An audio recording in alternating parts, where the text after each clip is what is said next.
Nửa đêm, nhà tôi bất ngờ có một tên trộm lẻn vào. Vì thế, tôi nhớ lại tin tức về người bị trộm phát hiện rồi gặp chuyện không hay. Nên quyết định tiếp tục giả vờ ngủ, cho đến khi tiếng lục lọi hoàn toàn biến mất. Tôi mới thở phào nhẹ nhõm. Nhưng bất ngờ bên tai vang lên một giọng nói. Tôi biết cậu chưa ngủ mà. Tôi nghe mà nổi hết da gà. Nhưng vẫn cố gắng giả vờ ngủ tiếp. Một lúc sau, tên đó bắt đầu lẩm bẩm, chắc chưa tỉnh thật. Ngủ say ghê ta. Đúng lúc ấy, ngoài cửa phòng có ai đó gọi một tiếng. Tên đó liền bước ra ngoài.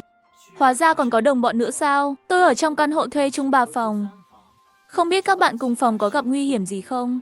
Nghĩ đến đây, tôi vội mò lấy chiếc điện thoại dưới gối. Tôi nhanh chóng soạn một tin nhắn, gửi đến số 12110 để báo cảnh sát. Sau đó, tôi bật chế độ im lặng cho điện thoại, rồi nằm xuống tiếp tục giả vờ ngủ. Không ngờ tên đó lại quay lại. Thật sự không cần xử lý cậu ta sao?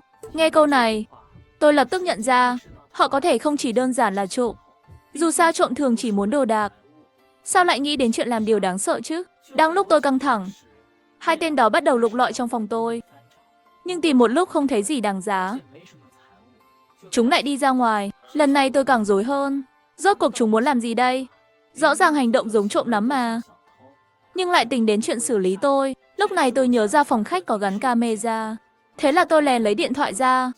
Nhưng vừa nhìn vào, tôi đã sững sờ. Bạn cùng phòng Tiểu Trương nằm bất động, ngay trên sàn phòng khách.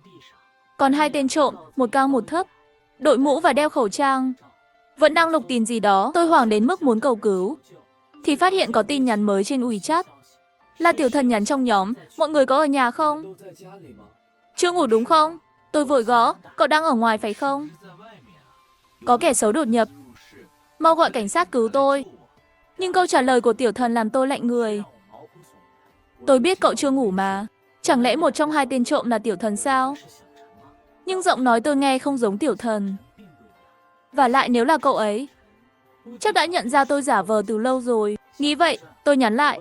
Cậu đang nói gì vậy? Cậu biết tôi đang gặp nguy hiểm không? Tôi biết có kẻ xấu đột nhập. Tôi còn biết chúng đang tìm kiếm nữa. Tôi ngẩn người ra. Chẳng lẽ Tiểu Thần thật sự cùng phe với chúng?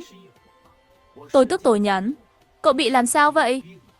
Tiểu Trương gặp chuyện rồi, cậu không biết sao? Tôi đã báo cảnh sát rồi. Cậu cứ đợi bị tóm chung đi. Không, không ý tôi là tôi biết chúng vào tìm gì. Không có nghĩa tôi cùng phe với chúng. Tôi nghe mà ngớ ra. Cậu nói vậy là sao? Tiểu Thần không trả lời, mà hỏi ngược lại tôi. Cậu có nhớ nhà đối diện mới có hàng xóm không? Tôi nghĩ một chút. Đúng là gần đây có hai anh chàng to con dọn đến. Chẳng lẽ hai tên trộm là họ? Vậy cậu nói biết chúng muốn tìm gì? Là có ý gì?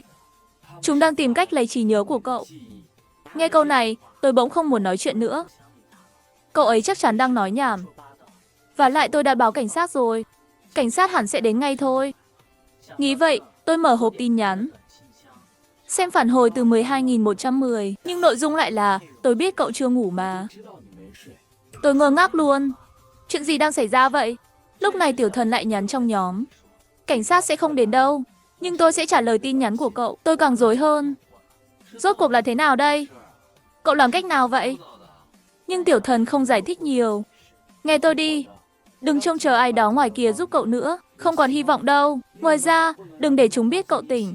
Không thì nguy to đấy. Dù chẳng hiểu gì, nhưng tôi cảm thấy chuyện này không còn đơn giản là trộm cắp nữa. Lúc này, tiếng bước chân lại vang lên. Tôi vội cất điện thoại, tiếp tục giả vờ ngủ. Chẳng mấy chốc, tôi nghe giọng tên đó. Thật sự không cần xử lý cậu ta sao? Tên còn lại đáp lại. Chưa vội. Để tôi xem đã, cậu ta có thật sự đang ngủ không? Rồi chúng bắt đầu bàn bạc. Chưa tỉnh mà sao không tìm thấy nhỉ? Lục khắp rồi. Ra ngoài tìm thêm xem. Xử lý cậu ta cũng phiền lắm. Lại phải làm lại từ đầu. Cũng đúng. Thôi thì tìm thêm lần nữa. Nếu vẫn không thấy, thì xử lý cậu ta sau. Đợi cả hai ra ngoài, tôi càng mù mờ hơn. Chúng rõ ràng đang tìm một thứ gì đó. Nhưng thứ đó hình như chỉ tìm được khi tôi ngủ. Mà nếu không tìm thấy trước khi tôi tỉnh, chúng sẽ làm gì đó với tôi. Tôi nghĩ mãi không ra. Đành nhắn hỏi Tiểu Thần lần nữa. Rốt cuộc chúng muốn lấy gì vậy? Sao cứ phải đợi tôi ngủ mới được? Là trí nhớ của cậu chỉ lấy được khi cậu ngủ sâu. Khi tỉnh lại, ý thức khôi phục thì không lấy được nữa. Tôi càng rối hơn. Trí nhớ không phải đồ vật, Sao mà lấy được chứ? Tôi lại hỏi Tiểu Thần, tôi gặp ma rồi sao? Tiểu Thần nhắn lại, tôi giải thích cậu cũng chẳng tin. Nhưng chỉ cần làm một việc, cậu sẽ hiểu. Việc gì? Lấy tai nghe Bluetooth trong cặp cậu, nhưng không được phát ra tiếng động nào. Sẽ có thứ cản cậu, nhưng cậu sẽ làm được. Chuyện này không dễ đâu, vì cặp tôi để trên bàn học. Phải đi mấy bước mới tới được. Nhưng tôi cũng chẳng còn cách nào khác, đành nhẹ nhàng lết tới. Nhưng khi sờ vào cặp, tôi phát hiện trong đó có một thứ kinh dị. Tôi suýt hét lên vì hoảng. Nhưng rồi tôi nhận ra ngay, thứ này là của Tiểu Trương sao? Mà tai nghe Bluetooth lại bị đè bên dưới. Tôi lấy hết can đảm, run run thò tay vào. Nhưng Tiểu Trương bất ngờ mở mắt. Tôi sợ đến mức muốn bỏ cuộc. Ngẩn ra vài giây, tôi nhận ra Tiểu Trương chỉ nhìn tôi thôi, không có vẻ gì đáng sợ. Thế là tôi vội lấy tai nghe Bluetooth, nhanh chóng quay về giường. Tôi hỏi Tiểu Thần, lấy được rồi, giờ sao nữa? Đeo cả hai tai nghe, bật bài hát vô tận, nhắm mắt nghe hết. Dù chẳng hiểu gì, nhưng tôi vẫn làm theo. Nhưng khi đeo tai nghe lên, tôi cảm giác như rơi vào bóng tối vô tận. Bên tai lại vang lên, tôi biết cậu chưa ngủ mà. Tôi giật mình mở mắt ra, thấy mình đang ở một căn phòng trắng, nhìn giống phòng bệnh. Tôi nằm trên giường bệnh. Lúc này tôi hiểu ra, bảo sao Tiểu Thần không giải thích được. Hóa ra tôi là bệnh nhân sao, còn vừa nãy chắc chỉ là một giấc mơ thôi. Lúc này, hai bác sĩ bước tới gần tôi, một cao, một thấp, đều đội mũ và đeo khẩu trang, cho tôi cảm giác quen quen kỳ lạ. Bác sĩ cao nói, cậu tỉnh rồi, chắc không nhớ gì đâu nhỉ? Không sao đâu, thuốc cậu dùng sẽ làm đầu óc hơi rối một chút. Bình thường thôi, tôi chẳng hiểu ý này là gì. Bác sĩ thấp giải thích thêm, nghĩa là não cậu sẽ liên tục mơ những giấc mơ. Giờ cậu cũng không nhớ mình là ai đúng không? Tôi bừng tỉnh hiểu ra, đúng là vậy thật. Cho tôi hỏi tôi bị bệnh gì vậy à? Nhưng bác sĩ cao lại né tránh câu hỏi. Giờ nói cậu cũng chẳng nhớ được đâu. Đợi hết liệu trình, chúng tôi sẽ từ từ giải thích cho cậu sau. Bác sĩ thấp cũng dặn thêm, nhớ kỹ nhé. Những giấc mơ của cậu có thể hơi kỳ lạ, nhưng đừng để bị cuốn theo, hiểu không? Tôi gật đầu cái rụp. Bác sĩ cao trông rất hài lòng. Vậy thì nhắm mắt lại nào, tiếp tục điều trị thôi. Tôi ngoan ngoãn nhắm mắt. Chỉ giây sau đã mất ý thức. Đến khi tỉnh lại lần nữa, tôi lại thấy mình ở nhà thuê. Lúc này Tiểu Thần nhắn tin, tỉnh chưa?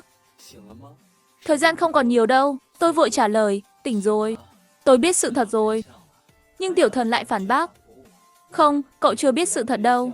Cậu nghĩ vừa nãy cậu về thực tại thật sao?